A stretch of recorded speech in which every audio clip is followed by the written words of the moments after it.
أنفسنا ومن سيئات أعمالنا من يهديه الله فلا مضل له ومن يضلله فلا هادي له ونشهد أن لا إله إلا الله وحده لا شريك له ونشهد أن محمدا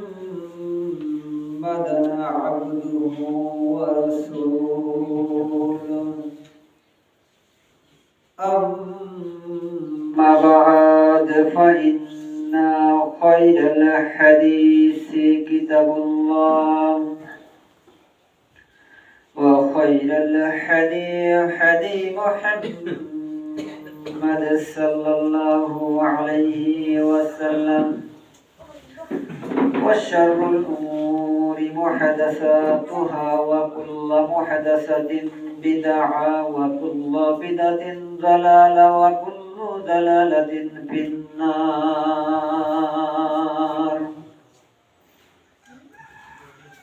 أعوذ بالله من الشيطان الرجيم. بسم الله الرحمن الرحيم. يا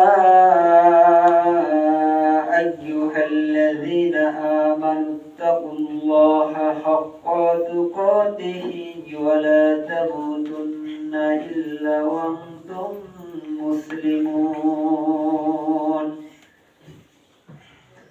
يا أيها الناس اتقوا ربكم الذي خلقكم من نفس واحدة وخلق منها زوجها وبث منهما رجالا كثيرا ونساء. اتقوا الله الذي تساءلون به والأرحام إن الله كان عليكم رقيبا. يا أيها الذين آمنوا إذا نودي للصلاة من يوم الجمعة فسووا إلى ذكر الله وذروا البيع ذلكم خير لكم إن كنتم تعلمون. فإذا قضيت الصلاة فانتشروا في الأرض من فضل الله واذكروا الله كثيرا لعلكم تفلحون.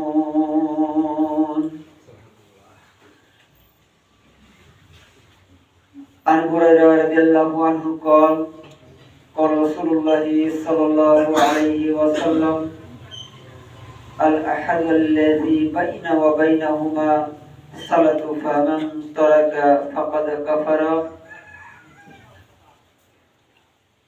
رواه ابن ماجه.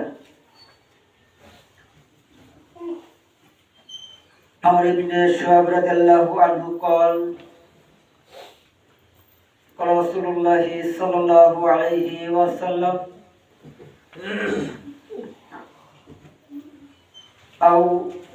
أولادكم بالصلاة.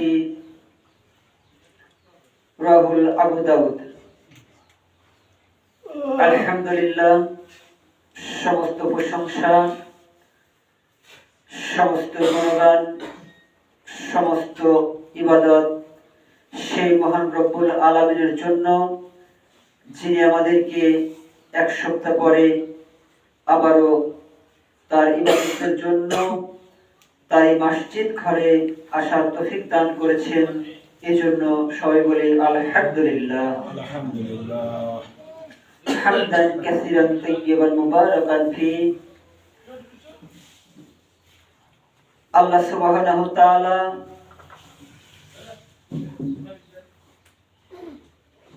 এই যে আজকে জুমার দিনে এমন একটি দিন আমাদেরকে দিয়েছেন দান করেছেন।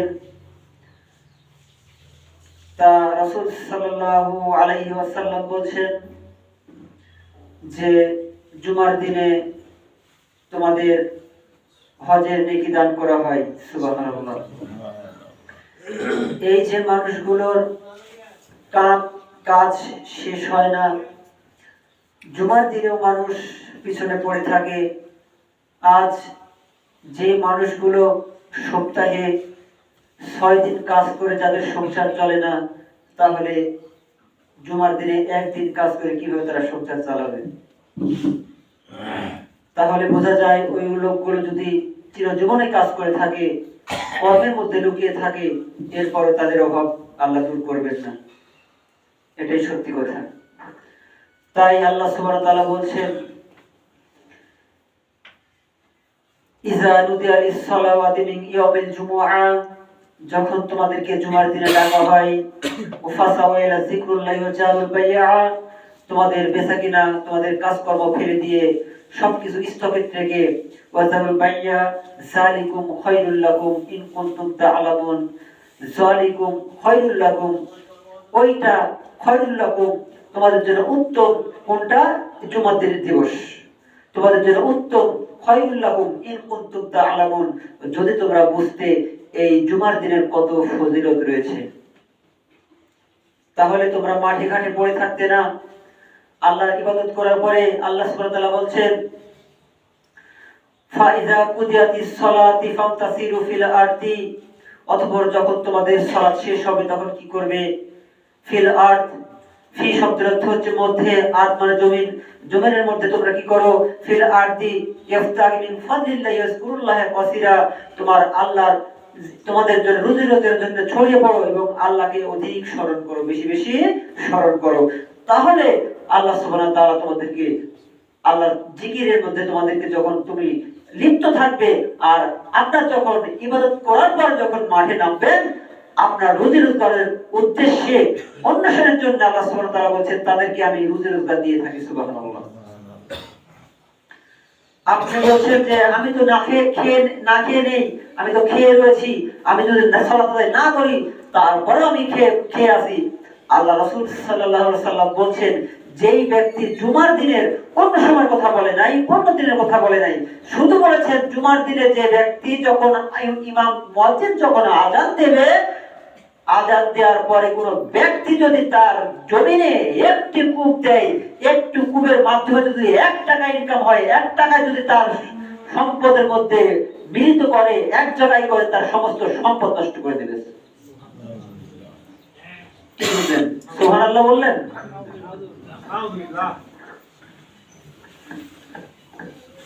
তাহলে কি করবেন? আপনার সময় তো শুধু আধা ঘন্টা, সারা জীবনের কামাই নষ্ট হয়ে যাচ্ছে। এই জন্য আমাদেরকে পিছনে যদি পড়ে থাকি, পিছনে পড়ে থাকাই মানে আমাদের জীবন নষ্ট। একদিনকার জন্য নয়, অনন্তকালের জন্য নয়। অনন্তকাল তো মানে শেষ হয়ে যায়, যার কোনো শেষের কোনো ওখানে শব্দই নেই। জাহান্নামের শেষের কোনো শব্দই নেই, আর জান্নাতের কোনো শেষের কোনো শব্দ নেই। শেষ বলে কোনো কথা নেই, ওখানে থাকতে হবে। এই জন্য আমাদেরকে সতর্ক হতে হবে। এখন পর্যন্ত খুতবায় যখন মুসল্লি না আসবে, সেই জুমার দিনের এর আগে আপনাদেরকে বলে দিয়েছি যে খুতবা যখন মেম্বারে যখন ইমাম উঠবে, এরপরে যখন বুখারী মুসলিমের হাদিস, এরপরে যত মুসল্লি মসজিদে প্রবেশ করবে, খুতবা যখন শুরু করবে, উঠবে, এরপরে যত মুসল্লি আসবে, একজনেরও জুমার দিনে ফজিলত পাবে না, একজন ব্যক্তিও না, একজন মুসল্লিও পাবে না। কারণ সেদিন জুমার দিনে ফজিলত পাবে না, তার নেকি সেদিনকার সে নেকি থেকে বঞ্চিত হবে। বুখারী মুসলিম হাদিস। তাহলে মেম্বারে ওঠার আগে মুসল্লিদেরকে মসজিদে প্রবেশ করতে হবে যদি জুমার দিনে ফজিলত দিতে চান। এই সময়টুকু আমাদেরকে দিতে হবে। তাই কাফেরদের আর মুসলিমের মধ্যে পার্থক্য কি? আল্লাহ সুবহানাহু ওয়া তাআলা পার্থক্য আমাদেরকে করে দিয়েছেন। ইবনে মাজাহ 1079 নম্বর হাদিসের ভিতরে হাদিসটি বর্ণনা করেছেন বুরায়দা রাদিয়াল্লাহু থেকে বর্ণিত। আর বুরায়দা রাদিয়াল্লাহু আনহু قال قال رسول الله صلى الله عليه وسلم বুরায়দা রাদিয়াল্লাহু আনহু থেকে বর্ণিত রাসূল সাল্লাল্লাহু আলাইহি ওয়াসাল্লাম বলেছেন আল আহাদু আল্লাযী বাইনা ওয়া বাইনাহুমা সালাতু ফামান তারাকা ফাকাদ কাফারা। যেই ব্যক্তির কাফেরদের মধ্যে আর মুসলিমের মধ্যে পার্থক্য বাইনা ওয়া বাইনাহুমা, বাইনা শব্দের মধ্যে, বাইনা ওয়া তাদের মধ্যে মুসলিমদের মধ্যে আর কাফেরদের মধ্যে সালাতের পার্থক্য হচ্ছে যে ব্যক্তি সালাত আদায় করলো সে ব্যক্তি মুসলিম, যে ব্যক্তি সালাত আদায় করলো না সে ব্যক্তি মুসলিম থাকতে পারবে। তাহলে আপনার যে সন্তান জন্মগ্রহণ করেছে 7 বছর হয়ে গেছে, এখন তো আমার বিশ্বাস আপনার সন্তানকে বলেন নাই যে তুমি বাবু তুমি সালাত আদায় করো, তোমার সালাতের সময় হয়ে গেছে, বাবু তুমি সালাত আদায় করো। সন্তানদের সাথে আপনি ভালো আচরণ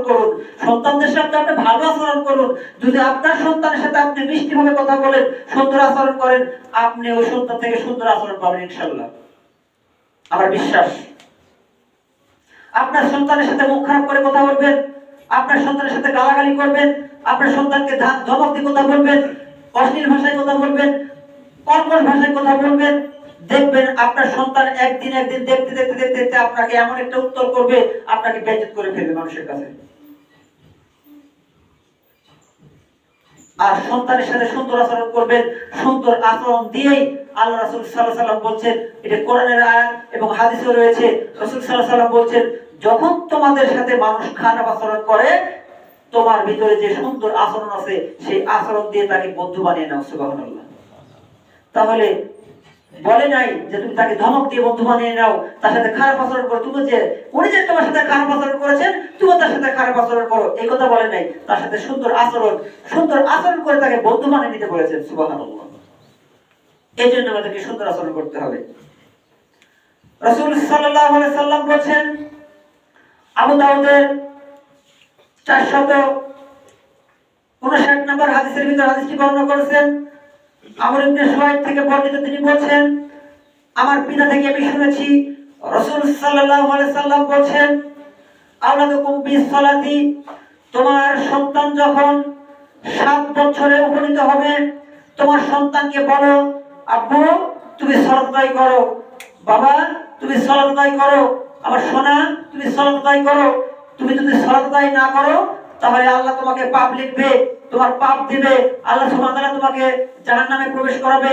এই যখন বলতে থাকবেন, সেই সন্তান যখন আস্তে আস্তে যখন বড় হতে থাকবে, যখন 10 বছর পূর্ণ হবে, তখন আপনি সন্তান যদি সালাত আদায় না করে তাকে আপনি প্রহার করতে পারবেন। প্রহার মানে বুঝেন?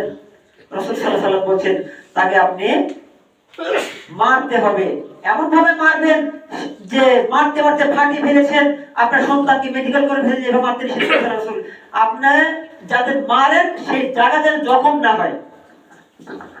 যদি আপনার সন্তানকে মারতে হয়, আপনার সন্তানের যেন ওই জায়গায় জখম না হয়, আপনার সন্তান যেন আপনাকে আবার ফেরত দিতে আপনাকে মেরে নেবে, এমন ভাবে তাকে অপমান করবেন না। আপনি মারতে পারবেন কিন্তু সীমারেখার মধ্যে। এরপরে যখন তিনি 10 বছরে যখন সালাত আদায় না করবে, রাসূল সাল্লাল্লাহু আলাইহি ওয়াসাল্লাম বলেন তার জন্য বিছানা পৃথক করে দাও, বাড়ি পৃথক করে দাও, তাকে বাড়ি থেকে বের করে দাও যদি সালাত আদায় না করে। কয়জন বলেন আমরা বলুন? যদি এই সালাত আদায় না করি, আজ যখনই 7 বছরে এখনকার বয়সে, এখনকার বর্তমানে যেগুলো সন্তান জন্ম নিচ্ছে সেইগুলো সন্তান বুদ্ধিমতী হয়ে জন্ম নিচ্ছে। কারণ এখনকার সন্তানকে যখনই মায়ের পেট থেকে বের করছে, তখন আর এই ডেলিভারি করছে মানুষ, পেটের ব্যথা ওঠার সঙ্গে সঙ্গে গিয়ে পেট কেটে বের করছে, আঘাত পাচ্ছে না। সেই সন্তানগুলো বুদ্ধিমতী হচ্ছে। এই 7 বছর যখন বয়স হচ্ছে সেই সন্তানদের, এই সন্তানগুলো পৃথিবীর সমস্ত কিছু বুঝতে পারছে। সুবহানাল্লাহ। তারা কি সালাত বুঝবে না? তারা সালাত বুঝবে। এবং যখন এই পৃথিবীর অশ্লীলতা দেখবেন, আপনার সাথে আপনার 7 বছরের সন্তান আপনার মোবাইলে যত কিছু সবচেয়ে আপনার সাথে ভালো বুঝে, সেই ব্যক্তি যখন কোন অশ্লীলতার ভিতরে ঢুকতে না পারে। আল্লাহ সুবহানাহু ওয়া তাআলা এই কথাই বলছেন, যখন তার ব্রেন চলে আসলো মাথায়, 7 বছর যখন পূর্ণ হয়ে গেল, তার মাথায় ব্রেন চলে আসে, পৃথিবীর বোঝার মতন তার জ্ঞান আল্লাহ সুবহানাহু ওয়া তাআলা দিয়ে দেয়। এই সময় যখন সেই ব্যক্তি আল্লাহর কাজ করতে থাকবে, সেই সময় আল্লাহ সুবহানাহু ওয়া তাআলা বলছেন সেই পাপ থেকে তাকে বিরত রাখবে সালাতে। ইন্নাস সালাতা তানহানিল ফাহশাই ওয়াল মুনকার ওয়া যিকরুল্লাহি আকবার। নিশ্চয়ই সালাত সমস্ত অন্যায় অশ্লীল কাজ থেকে বিরত রাখে।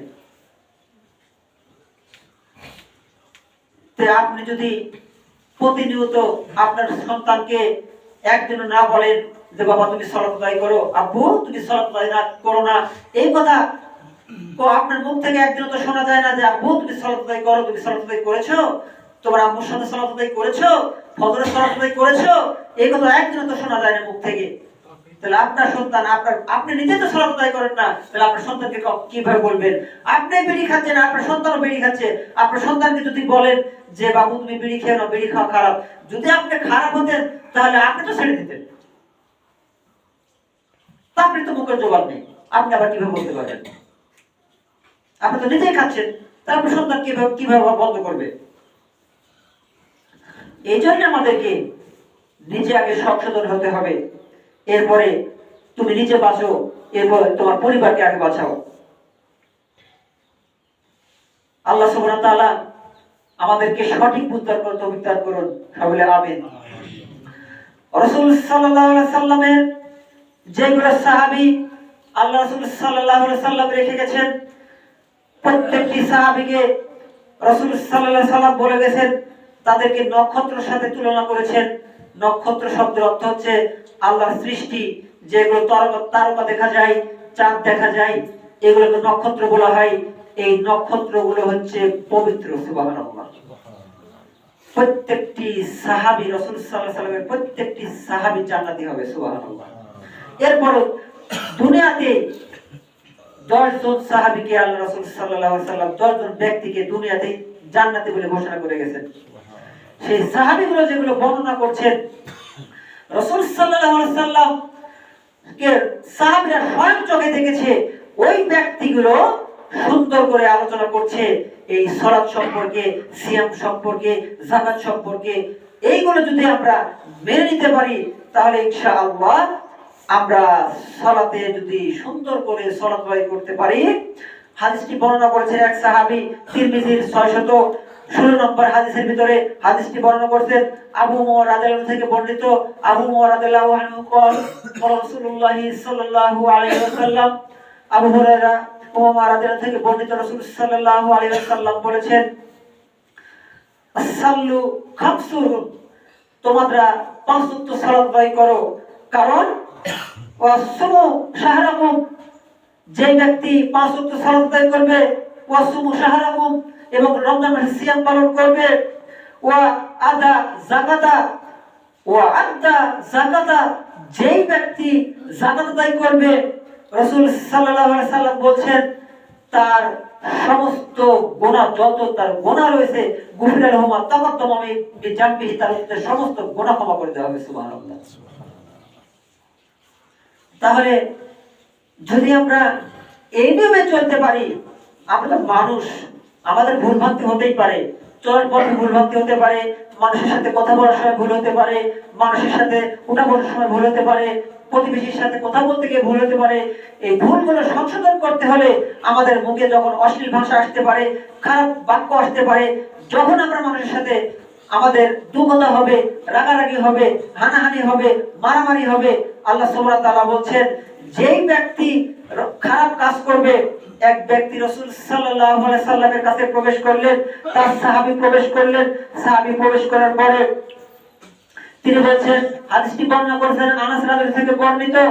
আনাস রাদিয়াল্লাহু আনহু قال قال রাসূলুল্লাহ সাল্লাল্লাহু আলাইহি ওয়াসাল্লাম, যে ব্যক্তি সালাত আদায় করলো, এরপরে ওই ব্যক্তি কি করছে? অপরাধ করে ফেলেছে, এরপর তিনি সালাত আদায় করে। অপরাধ তো মানুষ করতেই পারে, আমরা মানুষ, কারণ আমরা মানুষকে বলে উঠে না। যেহেতু আমাদের আদম আলাইহিস সালাম সর্বপ্রথম নবী, সেই নবীকে যখন আল্লাহ সুবহানাহু ওয়া তাআলা বললেন, হে নবী, হে আদম, তুমি এই জান্নাতের ভিতরে যে গন্ধম গাছ রয়েছে, এই গাছের ধার কাছে যেও না। যেমন আমাদেরকে বলেছেন যে হে ইনসান, তোমাদেরকে আমি সৃষ্টি করেছি, তোমরা কি করবে? লা তাকরাবুস সালাহ, তোমরা সালাতের ধারে কাছে যেও না। ইন কুনতুম সুকারা, তোমরা নেশা করা অবস্থায় সালাতের ধারে কাছে যেও না। এরপরেও আমরা নেশা করছি না? তাহলে আদম জাতি তো আমরা ভুল করতে পারি।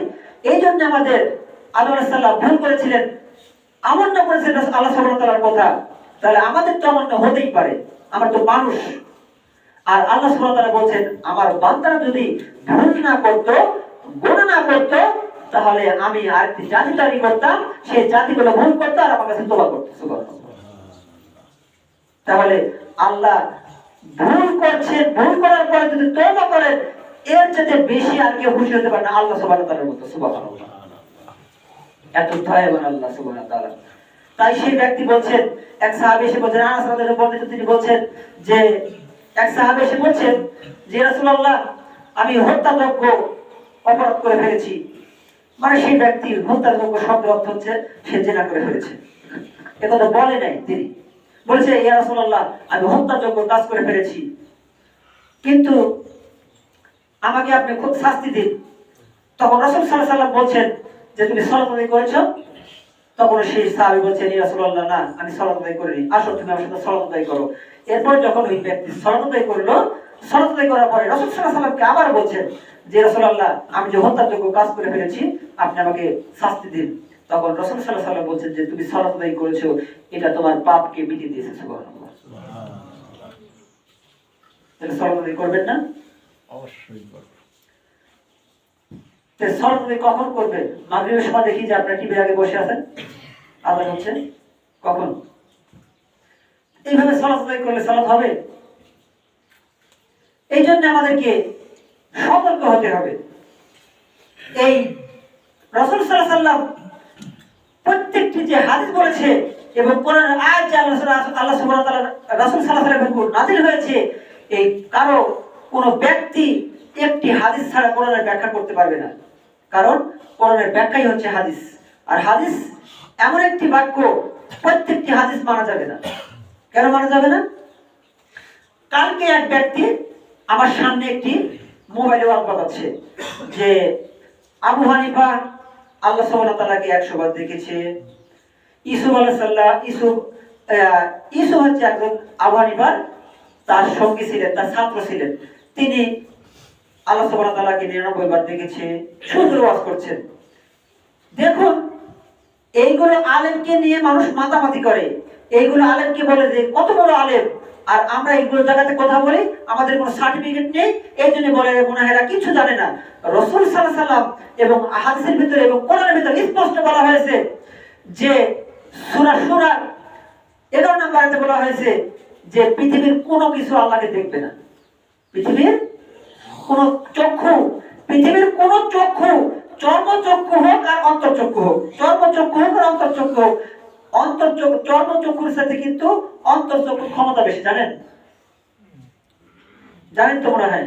কারণ আপনি এই যে চট্টগ্রাম গেছেন বা সিলেট গেছেন, সিলেট যাওয়ার পরে যেগুলো আপনি পাহাড় অথবা যেগুলো ঝর্ণা থেকে এসেছেন, আসার পরে আপনার এই চর্মচক্ষু দিয়ে কিন্তু দেখতে পাবেন না, পাবেন? অন্তর্চক্ষু একেবারে হুবহু যেভাবে দেখছেন এই চোখ দিয়ে দেখতে পাবেন, ঠিক কিনা? তাহলে কোন কার ক্ষমতা বেশি? তাহলে আল্লাহ সুবহানাহু ওয়া তাআলা এই কথাই বলছেন যে কোন চর্মচক্ষু দেখতে পাবে না এবং অন্তর্চক্ষু দেখতে পাবে না আল্লাহ সুবহানাহু ওয়া তাআলাকে। মা আয়েশা রাদিয়াল্লাহু আনহা বলছেন যে কোন ব্যক্তি, সহিহ বুখারীর হাদিস, কোন ব্যক্তি যদি বলে যে আল্লাহ সুবহানাহু ওয়া তাআলাকে আমার নবী সাল্লাল্লাহু আলাইহি সাল্লাম স্বচক্ষে দেখেছে, সে মিথ্যাবাদী। কেন? আল্লাহকে দেখা যাবে না, তাহলে বলতে পারেন যে আল্লাহকে দেখা যাবে না, তাহলে আমাদের যা ইবাদত করছি, যা আমাদেরকে সৃষ্টি করেছেন, তাকে আমরা দেখবো না? আমাদের তো আকাঙ্ক্ষা রয়েছে, দেখার আকাঙ্ক্ষা নেই, যার ইবাদত করছি আমরা। তাহলে আপনি প্রতিনিয়ত ধরেন, আপনাকে একজন ব্যক্তি প্রতিনিয়ত আপনার সংসার চালাচ্ছে, আপনার বাড়িতে খাদ্য পাঠাচ্ছে, টাকা পয়সা পাঠাচ্ছে, আপনাকে দেখভাল করছে, তাহলে সেই ব্যক্তিকে দেখার মতো ইচ্ছে থাকবে না আপনার? যে আমার সংসার চালিয়ে দিচ্ছে, আমার এত সুন্দরভাবে সংসার চলছে, আমার পরিবার দেখছে, দেখাশোনা করছে, তারা তো আমার দেখার ইচ্ছা থাকে। এমন আকাঙ্ক্ষা সাহাবীরাও করলেন। ইয়া রাসূলুল্লাহ, যেই ব্যক্তির আমরা ইবাদত করছি, আল্লাহ সুবহানাহু ওয়া তাআলার ইবাদত করছি, সেই আল্লাহকে কি আমরা দেখতে পাবো না? এই দুনিয়াতে দেখতে পাবো না এই কথা বলে নাই, সে আল্লাহকে কি দেখতে পাবো না? তখন আল্লাহ রাসূল সাল্লাল্লাহু আলাইহি ওয়াসাল্লাম বলছেন, যখন এই পৃথিবীতে যখন সূর্য ওঠে, যখন মেঘাচ্ছন্ন থাকে না, তখন এই সূর্যকে দেখতে তোমাদের কষ্ট হয়? তখন সাহাবারা বলছেন, ইয়া রাসূলুল্লাহ, না, অবশ্যই কষ্ট হয় না, দেখতে কষ্ট হয় না। কিয়ামতের দিন গিয়ে আল্লাহ সুবহানাহু ওয়া তাআলাকে তোমরা এইভাবে দেখতে পাবে। সুবহানাল্লাহ। তাহলে বলছে আল্লাহকে দেখা যাবে, কারণ এই পৃথিবীতে কোনো চর্মচক্ষু দেখতে পাবে না। এই কারণেই মুসা আলাইহিস সালাম আল্লাহকে দেখতে চেয়েছিল, জানেন তো। যখনই দেখতে পেলেন তখনই বললেন, হে মুসা, তুমি আমাকে দেখতে পাবে না। হ্যাঁ, যখন তুমি আমাকে দেখবে তখন কি হবে? তুমি আর টিকে থাকতে পারবে না। তখন আল্লাহর কাছে বললেন, ইয়া আল্লাহ, আমি আপনার ইবাদত করি, আমি আপনার গোলাম, আমি নবী, আপনাকে আমি দেখবো। তখন মুসা কি বললেন? আমি আপনাকে দেখবই। তখন আল্লাহ সুবহানাহু ওয়া তাআলা বললেন যে তুমি এই তুর পাহাড়ের দিকে তাকাও।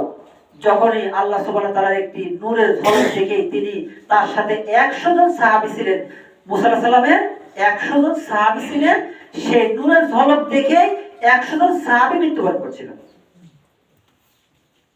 এরপরে মুসা আলাইহিস সালাম বললেন, ইয়া আল্লাহ, আবার ফরিয়াদ করলেন আল্লাহ সুবহানাহু ওয়া তাআলার কাছে যে আল্লাহ, আমার কওমগুলো আমাকে মেরে ফেলবে, আমাকে ধরে তারা আমাকে পিটিয়ে মেরে ফেলবে, তাদেরকে আবার জীবিত করে দিন। আল্লাহ সুবহানাহু ওয়া তাআলা তাদেরকে আবার জীবিত করে দিন। সুবহানাল্লাহ। তাহলে এই চর্মটুকু দেখতে পাবেন আল্লাহ সুবহানাহু ওয়া তাআলা। যদি আল্লাহ সুবহানাহু ওয়া তাআলা বলছেন, যদি এই পৃথিবীর ৭০,০০০ পর্দার আড়াল রয়েছে, ৭০,০০০ পর্দার আড়াল বুঝেন? কোন পর্দার আড়াল? এই মাটি থেকে জমিন হচ্ছে ৫০০ বছরের পর, এরকম আরেকটা আসমান রয়েছে পুরু, এই পুরোটা ৫০০ বছরের পর, ভাঙা আবার ৫০০ বছরের পর, এর পুরো আবার ৫০০ বছরের পর, এইভাবে ৭০টা স্তর রয়েছে। এই ৭০টা স্তর উপরে রয়েছে আল্লাহর আরশ, আরশে আজিম, তিনি ওখানে বসে রয়েছেন। আর আল্লাহ সুবহানাহু ওয়া তাআলা বলছেন যে এই পৃথিবী যদি আমার হাতের তালুর উপরে রাখা যায়, এই পৃথিবী যদি আমার হাতের তালুর উপরে রাখা যায়, আল্লাহ সুবহানাহু ওয়া তাআলা বলছেন যে পৃথিবী সরষের দানা সহ মনে হবে। সুবহানাল্লাহ বলবেন না? তাহলে ওই আল্লাহকে আমাদের মাঝে নেমে আসতে হবে পৃথিবী চালাতে। আমার সামনে যদি প্লেটে কোনো ভাত থাকে, আমার ভাতের কি আমি যখন প্লেটে ভাত থাকে আমি সমস্ত মেনটেন করতে পারি না, খেতে পারি না? কোথায় পড়ছে, কোথায় যাচ্ছে, কিভাবে পড়ছে, সবকিছু আমি স্থির ভাবে দেখতে পাচ্ছি। আল্লাহ সুবহানাহু ওয়া তাআলার কাছে এমন পৃথিবীর কোন জায়গা, পৃথিবীর তল পর্যন্ত আল্লাহ সুবহানাহু ওয়া তাআলা বলছেন সমুদ্রের নিচে যেগুলো পোকা রয়েছে, সেইগুলো পোকা যে খায় এবং সেই শব্দগুলো আমি শুনতে পাই। সুবহানাল্লাহ। তাহলে আমরা সেই আল্লাহকে কিয়ামতের দিন গিয়ে দেখতে পাবো। আর এই দুনিয়াতে ভণ্ডরা বলছেন আমি সর্বচক্ষে আল্লাহকে দেখেছি। আবু হানিফা জীবনে কোনোদিন বলে নাই আমি নিজেকে দেখেছি, একথা তিনি কোনোদিন বলে নাই। এর যেগুলো ভণ্ড তাদেরকে বড় করার জন্য তার নাম ভাঙিয়ে খাচ্ছে, তাকে ছোট করছে মানুষের কাছে। আল্লাহ সুবহানাহু ওয়া তাআলা আমাদেরকে সঠিক বুঝদার করার তৌফিক দান করুন। ওয়া আখিরু দাওয়ানা আনিল হামদুলিল্লাহি রাব্বিল আলামিন। সুবহানাকা ওয়া বিহামদিকা আশহাদু আল্লা ইলাহা ইল্লা আনতা আস্তাগফিরুকা ওয়া আতুবু ইলাইক। আসসালামু আলাইকুম।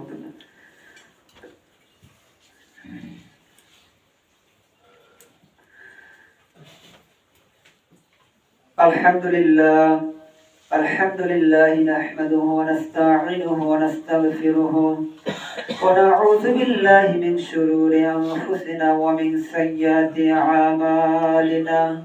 মান ইয়াহদিহিল্লাহু ফালা মুযিল্লা লাহু ওয়া মান ইউদ্লিল ফালা হাদিয়া